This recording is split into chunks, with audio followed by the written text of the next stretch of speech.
Togo and Balto, the dogs who saved a town, by Jody Parshini. Hi, I'm Togo. I'm 12 years old. That's my friend Balto on the left. He's 6. Dogs are good at many things: fetching sticks, chasing cats, digging enormous holes. But we can also be heroes. Some dogs assist soldiers in war or provide services for blind or disabled people.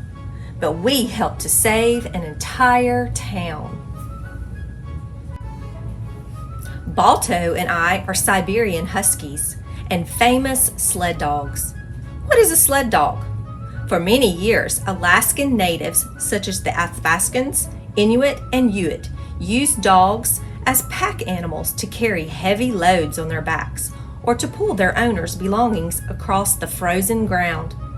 By the early 1900s, when I was born, dogs were being harnessed to sleds to transport mail or people across parts of Alaska where trains couldn't go, and where the newest form of transportation, the airplane, was unreliable due to the snowy weather conditions. Balto and I learned to be sled dogs by the great trainer, Leonard Sapala, or Sep to us dogs. When I was a puppy, I was so small that Sep gave me the name Togo, which means puppy in northern Sami, the language spoken in the part of Norway where Sep was born. I didn't grow very big, and I was sick a lot as a young pup. No one ever thought I'd grow up to be famous. Sep tried to give me away when I was 6 months old because I was too mischievous. I was a rowdy rascal and was too playful with the other dogs. Sled dogs need to listen to instructions, which is something I didn't like to do. So I went to live with a neighbor to become a pet. Togo's Diary, 1913. Today was an exciting day. Life as a pet is okay. I get lots of belly rubs and treats, but I miss the excitement of the kennel, where there is always barking and playing. So when no one was looking, I jumped through a window and went racing back to my old home. Boy, was everyone surprised to see me. Sep kept me this time. I was still rough and rowdy, but would immediately settle down when he put the harness on me. So Sep decided to try to train me as a sled dog. Turns out, I was amazing at it.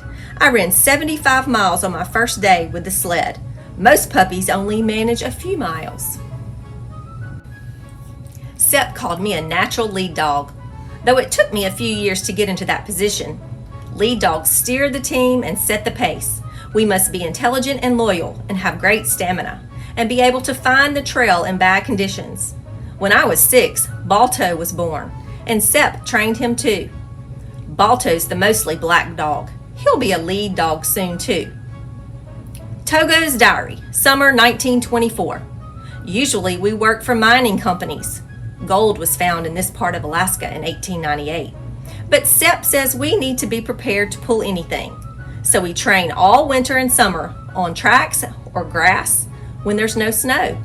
We train so much we get to have huge meals each day. Dried salmon, seal butter, sometimes even beaver meat soup. Sep even massages our muscles when we're tired. We respond with thank you howls. But in January 1925, we sled dogs would have to fetch something even more important than gold: a cure for a deadly disease. During the coldest, snowiest time of the year, diphtheria had hit the town of Nome, Alaska. Diphtheria is an infection that makes it difficult to breathe.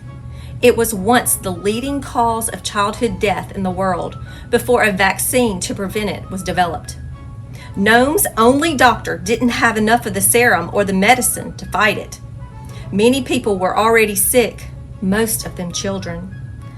And 3 had died already by the time he sent the telegram to the U.S. Public Health Service in Washington, D.C., begging for help. A package of small vials or bottles filled with the serum to treat the diphtheria was wrapped in a quilt and placed in a crate at a hospital in Anchorage, Alaska. From there, it was shipped by train to the farthest point north it could go in the vast northern wilderness town called Nana. 674 miles separated Nana from Nome, and there was only one way to travel it: dog sled. Togo's diary, January 27th, 1925. This is it. Balto and I are going to be part of the serum race. 20 teams of mushers, those are sled drivers, and 150 dogs have been assigned to towns along the route in a relay race. Each musher will need to brave the blinding blizzard, strap the package to his sled, and race his dogs along the footpaths and dog trails until he reaches the next team in the relay. The route usually takes 25 days, but the serum will only last for 6. And every day, more people are falling ill. We will have to race faster than we have ever gone before. The first musher and his 9-dog crew left Nana on January 27th at 9 p.m. and headed out into the night. The weather was howling 50 degrees below zero and getting worse every minute. It's not safe for dogs to run in temperatures under 40 below, but the teams felt they had no choice. Every hour of delay meant the illness could spread to more people.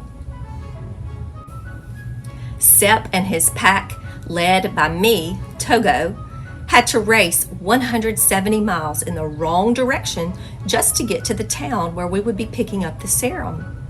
Then, when we received the package, we had to turn around and race back across the most dangerous part of the journey, the shortcut across the Norton Sound.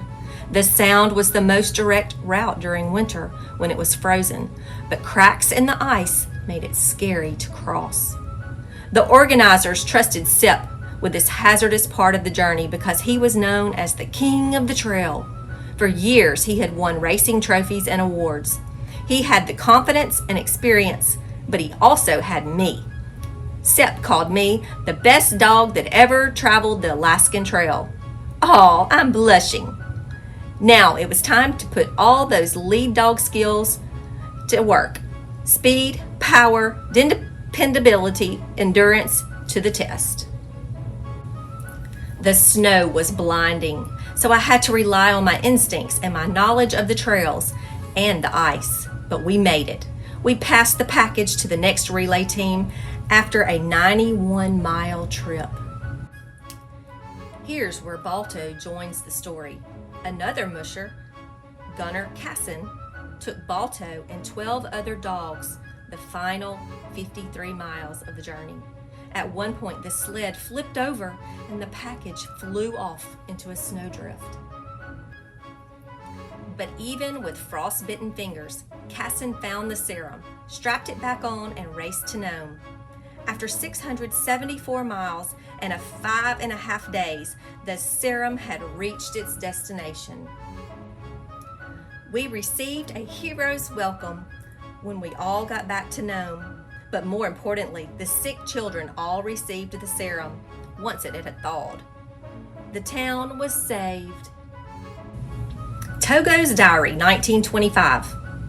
Most dog owners think that since I am 12 years old, I should be retiring to spend the rest of my days lazy and warm in front of a fire. Not me. We've left home to travel throughout America, from Hollywood to New York. Everywhere we go, crowds cheer for the dogs who rescued a town. Balto got most of the fame for racing the final leg into Nome.